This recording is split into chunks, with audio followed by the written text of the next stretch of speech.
మానసిక సమస్యలకి దూరంగా ఉండడానికి ప్రయత్నించాలి. ఎందుకంటే మానసిక సమస్యలు మన అభివృద్ధికి, మన ఆనందానికి, మన సంతోషానికి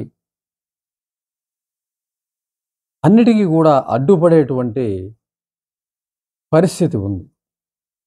అసలు ఈ మానసిక సమస్యలు ఎలా ఏర్పడతాయి అన్నది మనం చాలా ముందుగా మనం తెలుసుకున్నాం. ఇంతకుముందు జరిగిన ఎపిసోడ్స్‌లో చాలా తెలుసుకున్నాం.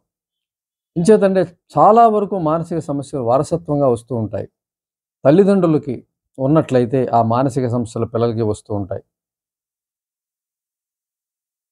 తల్లిదండ్రులు అదే మానసిక సమస్యని జయించకుండా, అదే మానసిక సమస్య తోటి పెంచినట్లయితే పిల్లల్లో కూడా అదే మానసిక సమస్య వస్తుంది.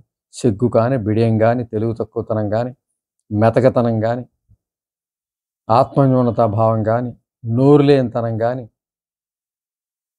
ఇటువంటి ఎన్నో మానసిక సమస్యలు పెద్దవాళ్ళలో ఉంటే, ఇద్దరిలో ఉంటే రావచ్చు, లేదంటే ఒకళ్ళలో ఉన్నా రావచ్చు. ఎందుకంటే పెంపకంలో ఇవన్నీ వస్తాయని మనం ముందుగా తెలుసుకున్నాం గూడా.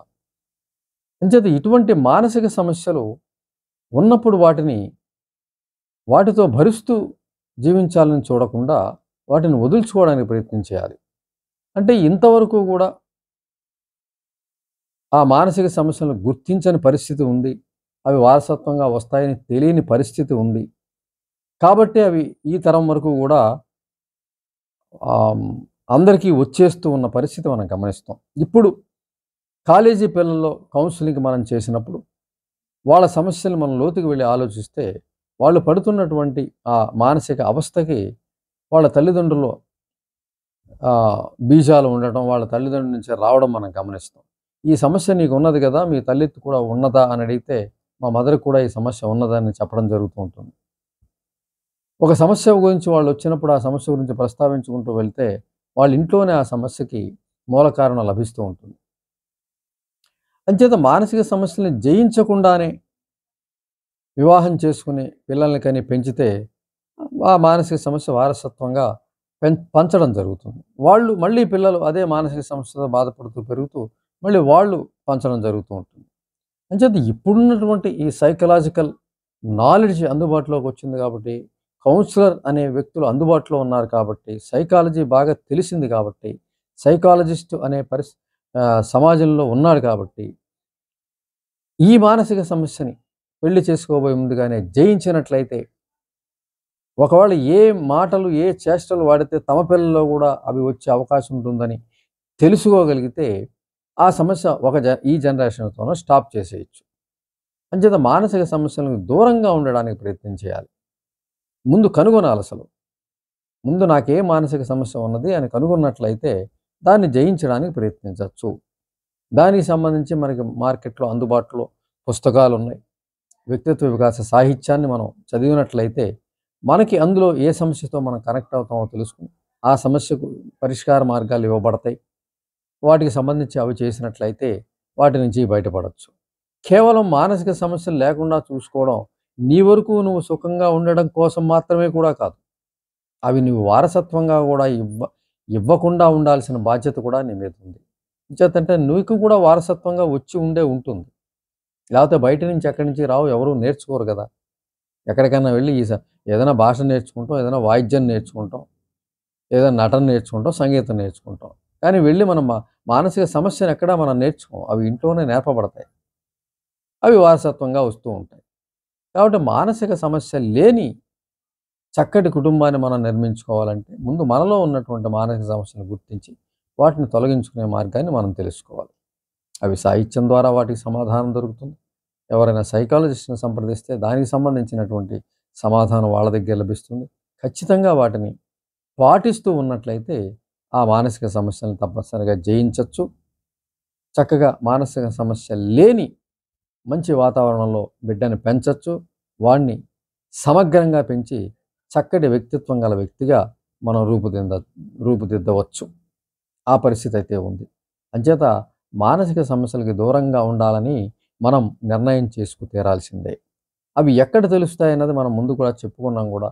ప్రైమరీ తరగతిలో తెలియకపోవచ్చు, మనసుకి అందకపోవచ్చు, చూచాయిగా తెలుస్తూ ఉంటుంది గానీ దానికి ఇంకా భాష తెలీదు.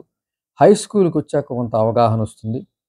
తను ప్రత్యేకంగా ఉన్నాను, ఇతరులా ఉండలేకపోతున్నాను, తనలో ఏవో అర్థం కాని గుణాలేవో ఉన్నాయి.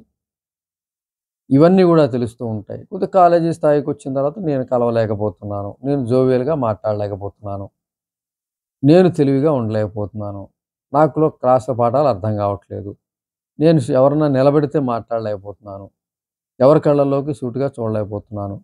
ఇటువంటివి తెలుస్తూ ఉంటాయి. తెలుస్తూ ఉన్నప్పుడు తప్పనిసరిగా ఆ సమస్య ఉందని గ్రహించి వెంటనే దాని మీద పోరాటం ప్రారంభించాలి. అప్పుడే మానసిక సమస్యలు దూరం అవుతాయి. దానికి సంబంధించి సాహిత్యం అందుబాటులో ఉంది. అలాగే వ్యక్తిత్వ సైకాలజిస్ట్ అందుబాటులో ఉంటారు. వాటి సహాయం తీసుకొని తప్పనిసరిగా వాటి నుంచి బయటపడి తీరాలి. తన కోసమే కాదు, తను తన తర్వాత వచ్చే తరాలకు కూడా ఎటువంటి మానసిక సమస్య లేకుండా చూడవలసిన బాధ్యత కూడా ఇప్పుడు మానసిక సమస్యలతో బాధించబడుతున్నటువంటి వ్యక్తికి తప్పనిసరిగా ఉంది. అంచేత మానసిక సమస్యలు లేనటువంటి వాతావరణంలోకి వెళ్ళి తీరాలి. దానికోసం కృషి చేయాలి. దానికి ఏం చెయ్యాలి అన్నది సాహిత్యం ఉంది. సైకాలజిస్ట్‌ని కలుసుకోవాలి. ఏవైతే సాహిత్యంలో సూచిస్తారో వాటిని తప్పనిసరిగా పాటించాలి. వాటిని పాటించి తప్పనిసరిగా ఖచ్చితంగా ఒక యుద్ధ ప్రాతిపదికన చేసినట్లయితే ఆ సమస్య నుంచి బయటపడవచ్చు. ఉదాహరణకి మనం కొన్ని ఇక్కడ ప్రస్తావించుకోవాలంటే మానసిక సమస్యలకి ముందు ఇల్లే ప్రధాన విషయం కాబట్టి అది గ్రహించి దానితో మనకు ఎటువంటి నిమిత్తం లేదని ముందుగా గ్రహించాలి. అది మనం కష్టపడి తెచ్చుకున్నది కాదు. అది కేవలం మనకి ఇంటి నుంచి వచ్చింది కాబట్టి ముందు దాన్ని మీద మనకి ఫైటింగ్ ప్రారంభించాల్సి ఉంటుంది.